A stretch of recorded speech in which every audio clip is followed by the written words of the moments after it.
வணக்கம். இப்போ நாங்கள் இந்த சோளம் வாங்கிட்டு வந்திருக்கிறோம். இந்த மாதிரி ஆவணி மாதத்தில் சோளம் கொஞ்சம் விலை கம்மியாகவே கூட கிடைக்கும். இது மாதிரி வாங்கிட்டு இதை நம்ம இதில் இருக்க தோலெல்லாம் எடுத்துடணும். இந்த மாதிரி தோலை எடுத்துட்டு இது மாதிரி உரிச்சிட்டு இதை ரெண்டாக கட் பண்ணிக்கணும். இதை நம்ம தண்ணியில் அவிச்சோம்னா அதில் இருக்கிற சத்து இறங்கிடும். அதனால் என்ன பண்ணணும், நம்ம இட்லி பாத்திரத்தில் தண்ணி வச்சு இட்லி ஊற்றுறோம் பாருங்கள், அந்த தட்டை கீழ் தட்டு வைக்கணும், மேல் தட்டு வைக்கக்கூடாது. கீழ் தட்டு வச்சு இதை ரெண்டாக கட் பண்ணி இதை நல்லா கழுவிட்டு இது மேலே அப்படியே லைட்டாக உப்பு தண்ணி கொஞ்சம் லைட்டாக தெளித்து, அப்போ நல்லா நமக்கு டேஸ்ட்டாக இருக்கும் சாப்பிட்றதுக்கு.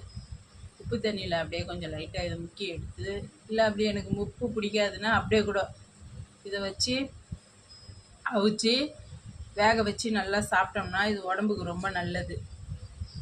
இது மாதிரி சோளம் இப்போ இந்த ஆவணி மாதத்தில் கிடைக்கிது. இதுமாரி வாங்கி சாப்பிடுங்க. ஸ்கூல் போயிட்டு வர பிள்ளைங்களுக்கும் இந்த வேக வச்ச சோளத்தை கொடுத்தோம்னா உடம்புக்கு ரொம்ப நல்லது. இது மாதிரி செஞ்சு கொடுங்க. நன்றி, வணக்கம். வணக்கம். இப்போ இந்த சோளத்தை எப்படி உரிக்கிறதுன்னு பார்ப்போம். இந்த பாருங்கள், இந்த மாதிரி இந்த இலையெல்லாம் எடுத்துட்டு ஒரு இதாக உரிச்சிடணும். நம்ம இதை ஈஸியாக வந்துடும் இப்படி உரிக்கிறதுக்குள்ள. கொஞ்சோண்டு இப்படியே கட் பண்ணிவிட்டு உரித்தோம்னா இன்னும் ஈஸியாக இருக்கும்.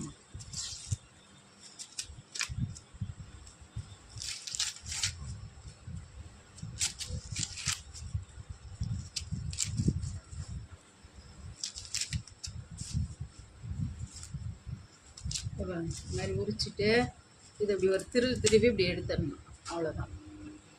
எடுத்துட்டோங்களா?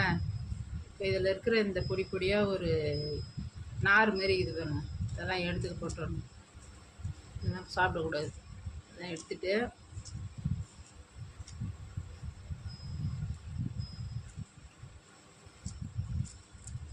இது உடம்புக்கு ரொம்ப நல்லது. சாப்பிட்டோம்னா இதை செஞ்சு சாப்பிடுங்க. இதெல்லாம் சீசனில் தான் நிறைய கிடைக்கும், கம்மி விலையில்.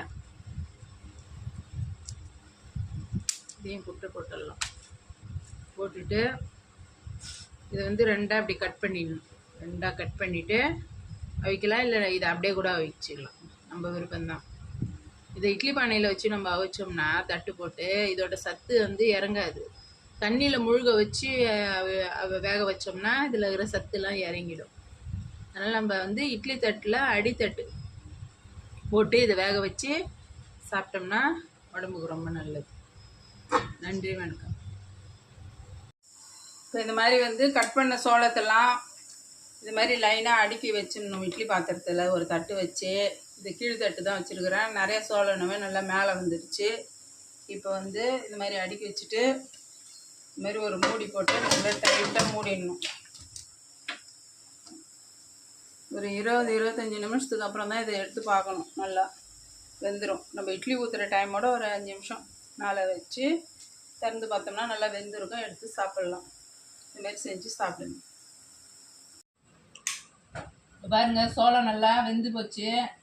சாஃப்டாக ஒரு 20-25 நிமிஷம் வெந்துது. இது அப்படியே போனோன்னா எடுத்து சாப்பிட்டுக்கலாம். இது சாப்பிட்டா உடம்புக்கு ரொம்ப நல்லது. இப்போ தான் நாங்கள் சாப்பிட்டுன்னுக்குறோம்.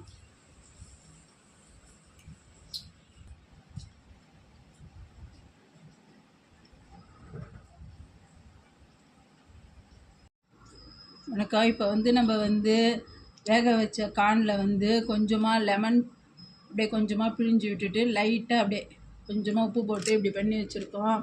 இப்போ பாருங்கள், இது மாதிரி சாப்பிட்டோன்னா நல்லா கொஞ்சம் டேஸ்ட்டாகவும் இருக்கும். அதே நேரத்தில் சட்டுன்னு டைஜஷனும் ஆகிடும்.